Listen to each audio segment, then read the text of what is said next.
Hello friends, আজকে আমরা একটা নতুন ব্লগ বানাচ্ছি। যে ব্লগটাতে আমি আপনাদেরকে ত্রিপুরা একটা এমন জিনিস দেখাবো যেটা নতুন করে ত্রিপুরাতে রেনোভেট হচ্ছে। আপনারা সবাই জানেন আমরা ক্রিকেট ম্যাচ দেখার জন্য, লাইভ দেখার জন্য আমরা কলকাতায় যাই, বেঙ্গালুরু যাই, মুম্বাইতে যাই। কিন্তু আপনারা কি জানেন আমাদের ত্রিপুরাতেও একটা স্টেডিয়াম তৈরি হচ্ছে। অল্প কিছুদিনের মধ্যে আপনারাও আইপিএল ত্রিপুরাতে দেখতে পারবেন এবং আগরতলায় গিয়ে আপনারা আইপিএল দেখতে পারবেন। তো আজকে আমি সেই স্টেডিয়ামে যাচ্ছি, আপনাদেরকে দেখাবো আমাদের ত্রিপুরাতে যে স্টেডিয়ামটা হচ্ছে। আসলে আমরাও ওই স্টেডিয়ামে কিছু কাজ করছি, যে ইলেকট্রিক পারপাসে যতগুলি কাজ হচ্ছে এর মধ্যে একটা ছোট্ট কাজ আমরা নিয়েছি তো স্টেডিয়ামের মধ্যে। তো সেই স্টেডিয়ামের ভিতরে আমরা আজকে সেই কাজগুলো করব এবং সেই পারপাসে আমরা আজকে ওই স্টেডিয়ামে যাচ্ছি। আপনাদেরকে স্টেডিয়ামের কিছু দৃশ্য আমি দেখাবো এবং এই স্টেডিয়ামটা কোথায় হচ্ছে আপনারা যদি এই ব্লগটা দেখেন তাহলে অবশ্যই বুঝতে পারবেন এবং আমি স্টেপে স্টেপে আপনাদেরকে দেখাবো। তাই আজকে আমার ব্লগটা পুরোটা দেখতে থাকুন। তো অবশ্যই আপনারা দেখতে পারবেন যে আমাদের এই ব্লগের মধ্যে স্টেডিয়ামটা কোথায় হচ্ছে এবং আগরতলায় কোথায় কীভাবে গেলে আপনারা স্টেডিয়ামে যেতে পারবেন এবং স্টেডিয়ামে কতজন মানুষ বসতে পারবে, কতজন সিট ক্যাপাসিটি হবে এবং স্টেডিয়ামটা আমি আপনাদেরকে এই ব্লগটার মধ্যে পুরোটা ঘুরিয়ে দেখাবো কীরকম কাজ চলছে আমাদের ত্রিপুরা স্টেডিয়ামে। তাহলে চলুন আজকের ব্লগটা শুরু করা যাক এবং বের হয়ে গেছি আমি বাড়ি থেকে স্টেডিয়ামে যাওয়ার উদ্দেশ্যে। পুরো জার্নিটা তো দেখানো সম্ভব নয়, কারণ আমাদের বাড়ি থেকে আগরতলার ডিস্টেন্স সর্বনিম্ন 60 কিলোমিটার। তো তাই আমরা অল্প কিছু ব্লগ আমি আপনাদেরকে দেখাবো যাওয়ার পথে যে ভিডিওগুলি তৈরি করছি এবং জায়গায় পৌঁছে অবশ্যই আমি আপনাদেরকে স্টেডিয়ামের ভিউটা দেখাবো এবং স্টেডিয়ামটা কোথায় আছে সেটাও আমি এই ব্লগে আপনাদেরকে জানাবো। তো রাস্তা যেহেতু অনেক লম্বা তাই ভিডিওটাকে একটু ফাস্ট করে দিচ্ছি। ফাস্ট করার পর আপনারা দেখতে পারবেন যখন আমি জায়গায় পৌঁছে যাব তখন আমি আপনাদেরকে পুরো স্টেডিয়ামের ভিডিওটা দেখাবো।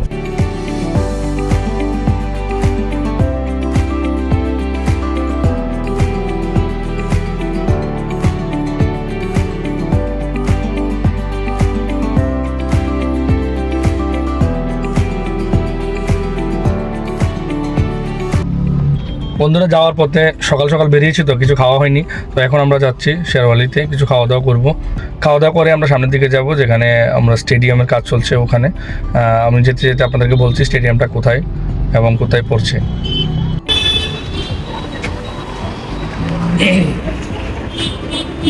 মেনুটা লস কেন এরকম অর্ডার করেছি এটা কম যায়।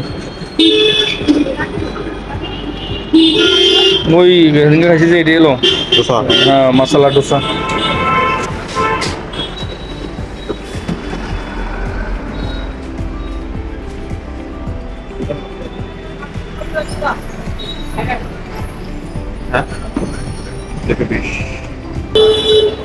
দেখুন আমরা মশলা ডোসা নিয়েছি দুটো, 220 টাকা বিল এসেছে এবং একটা জল ওটা আলাদা দিয়েছে বিল।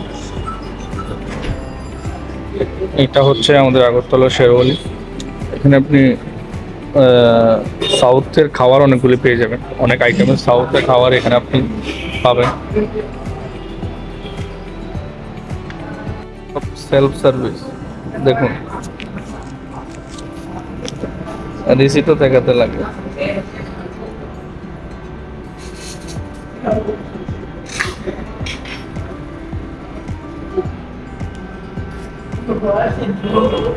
আমরা অর্ডার দিয়েছি মশলা ডোসা। দেখুন এটা হচ্ছে আমাদের খাওয়ার মেনুতে আজকে সকাল সকাল। আমার ভাই দেখুন দাঁড়িয়ে রয়েছে আরেকটা ওর জন্য যেটা আসবে ওটার জন্য।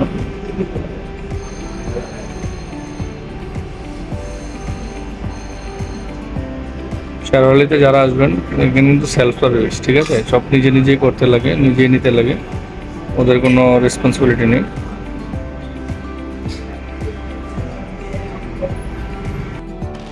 গাইজ এখন আমরা খাওয়া দাওয়া শেষ করে যখন গাড়িতে আসলাম প্রচণ্ড বৃষ্টি হচ্ছে। আমি আপনাদেরকে দেখাচ্ছি এরকম বৃষ্টি হচ্ছে, আমি আপনাদেরকে একটু নজরটা দেখাচ্ছি। এই দেখুন গাইজ কেমন বৃষ্টি হচ্ছে, প্রচণ্ড বৃষ্টি, এখন বের হওয়াটাও মুশকিল। তারপর অনেক কষ্ট করে গাড়িতে আসলাম, দেখুন বৃষ্টির নমুনা দেখুন, খুব বৃষ্টি হচ্ছে।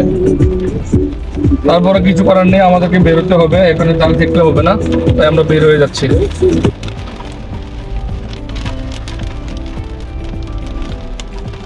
প্রচন্ড বৃষ্টি হচ্ছে।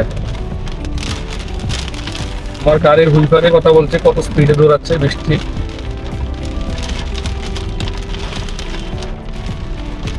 যাই হোক, আমরা এখন চলে যাচ্ছি স্টেডিয়ামের মধ্যে। স্টেডিয়াম থেকে তারপরে যে কাজগুলো আছে এগুলো সেরে তারপরে আবার রওনা দেবো বাড়ির জন্য। আর স্টেডিয়ামটা কোথায় আছে আপনাদেরকে আমি বলে দিচ্ছি। আমরা এখন যাচ্ছি এয়ারপোর্ট রোডে, আমাদের যে নতুন এয়ারপোর্ট রোডে যাচ্ছি। এয়ারপোর্ট থেকে আরও 1 কিলোমিটার ভিতরে, মানে যেমন ধরো আপনারা জানেন যে আমাদের পুরানো যে এয়ারপোর্টটা ছিল এটারও আরও একটু সামনে গিয়ে আমাদের নতুন যে ক্রিকেট স্টেডিয়াম হচ্ছে ওইটা। আমি বৃষ্টির জন্য দেখাতে পারবো কিনা বলতে পারছি না, যদি সম্ভব হয় আমি আপনাদেরকে পুরো দেখিয়ে দেবো যে কোথায় স্টেডিয়ামটা কোন রোড দিয়ে যেতে লাগে। মানে গাড়ি চালানো সম্ভব হচ্ছে না, প্রচণ্ড বৃষ্টি, প্রচণ্ড। মানে আগরতলায় তো হালকা বৃষ্টি হলে রাস্তা পানির নিচে চলে যায়, এখন যা বুঝতে পারছি 1 ঘন্টা যদি এমনভাবে হয় পুরো আগরতলা পানির নিচে থাকবে। আমরা জাস্ট চলে এসেছি স্টেডিয়ামের কাছে। স্টেডিয়ামের পিছনের রোডটা ছিল এটা, তারপর এটার সামনেই একটা গেট হবে, ওই গেট দিয়ে স্টেডিয়ামের ভিতরে যাওয়া যাবে। আর স্টেডিয়ামে আপনি স্টেডিয়ামের ভিতরে সিট ক্যাপাসিটি কত আছে আমি আপনাকে ভিডিওর মাধ্যমে জানাচ্ছি ভিতরে প্রবেশ করে। এটা হচ্ছে আমাদের আগরতলা ক্রিকেট স্টেডিয়াম নতুন যেটা তৈরি হচ্ছে। আর অল্প কিছুদিন পরেই আপনারা এখানে IPL দেখতে পারবেন। আমি এখন আগরতলা ক্রিকেট স্টেডিয়ামে আছি, একদম সেন্টারে গিয়ে আমি আপনাদেরকে পুরো ভিউটা দিচ্ছি, যেখানে আপনারা কিছুদিন পরেই আপনারা IPL দেখতে পারবেন এখানে। এবং বড় বড় যে খেলাগুলি হয়, ইন্টারন্যাশনাল খেলাগুলি হয়, এগুলি আপনারা আমাদের এই ত্রিপুরাতেই দেখতে পারবেন। তো আমি আপনাদেরকে মিডল থেকে আমি পুরো ভিউটা আমি আপনাদেরকে দেখানোর চেষ্টা করছি। আমি এখন একদম মানে ক্রিকেট স্টেডিয়ামের একদম মাঝ বরাবরে আছি, যেখান থেকে আপনাদের আমি পুরো ভিউটা দেখাচ্ছি। এখনও কনস্ট্রাকশনের কাজ চলছে। এখানে আমি এখন এসে কথা বলে দেখলাম এখানে আপনার 25,000 মানুষ একসাথে বসে খেলা দেখতে পারবে। 25,000 মানুষ, তার মানে বুঝতে পারছেন এটা অনেক বড় একটা ক্রিকেট গ্রাউন্ড। এখানে অনেক বড়, মানে আমি আমার মোবাইলে আপনারা ঠিক করে দেখতে পাচ্ছেন কি না বুঝতে পারছি না, কিন্তু গ্রাউন্ডটা অনেকটাই বড়। এবং এখানে যেটা দেখতে পাচ্ছেন এইখানে তাদের মানে ক্রিজটা যেখানে এইটা গোড়া দিয়ে রেখেছে। আর এখন প্রচণ্ড বৃষ্টি হচ্ছে, তো যার বৃষ্টি হওয়ার কারণে যেটা কি বলবো, এখন একটু ওয়েদারটাও একদম ঠান্ডা হয়ে আছে, যার কারণে এটা গ্রাউন্ডটা ক্লিয়ারলি আপনাদেরকে দেখাচ্ছি। আর মাত্র অল্প কিছুদিনের ব্যবধানে আপনারা সবাই IPL দেখতে পারবেন আমাদের এই ত্রিপুরাতে। IPL দেখার সুযোগ এবং আপনারা সবাই দেখতে পারবেন এখানে বড় বড় ক্রিকেট যেই ম্যাচগুলি হয়, ইন্টারন্যাশনাল ম্যাচগুলি হয় আমাদের ত্রিপুরাতেই হবে। এবং এখানে সিট ক্যাপাসিটি ভালোই রেখেছে, এখানে আপনারা প্রায় 25,000 মানুষের সিট ক্যাপাসিটি এখানে করেছে। অনেক বড় একটা গ্রাউন্ড। তো আপনাদেরকে যে অ্যাড্রেসটা আমি বলে দিয়েছিলাম যে এটা আমাদের আগরতলা এয়ারপোর্টের থেকে জাস্ট 1 কিলোমিটার সামনে আসলেই আপনারা দেখতে পারবেন। আমাদের পুরানো যে এয়ারপোর্ট ছিল সেই এয়ারপোর্টের সাথেই এই আমাদের ক্রিকেট স্টেডিয়াম। তো আপনারা যদি মানে যারা অ্যাড্রেসটা জানতে চাইছেন তাদের অ্যাড্রেসটা আমি পুরো ক্লিয়ারলি বলে দিয়েছি।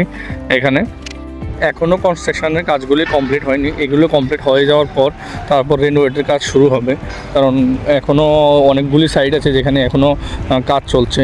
তারপর সিট বসবে, সিট বসার পর তারপর বাকি কাজগুলো হবে।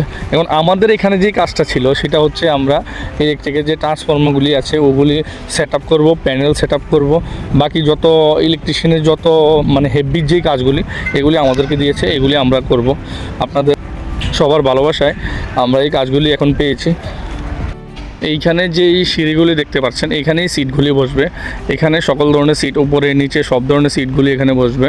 এবং এখানে যে রুমগুলি দেখতে পাচ্ছেন এগুলির মধ্যে প্লেয়াররা থাকবে। এটা অনেক কাজ এখনও বাকি রয়েছে।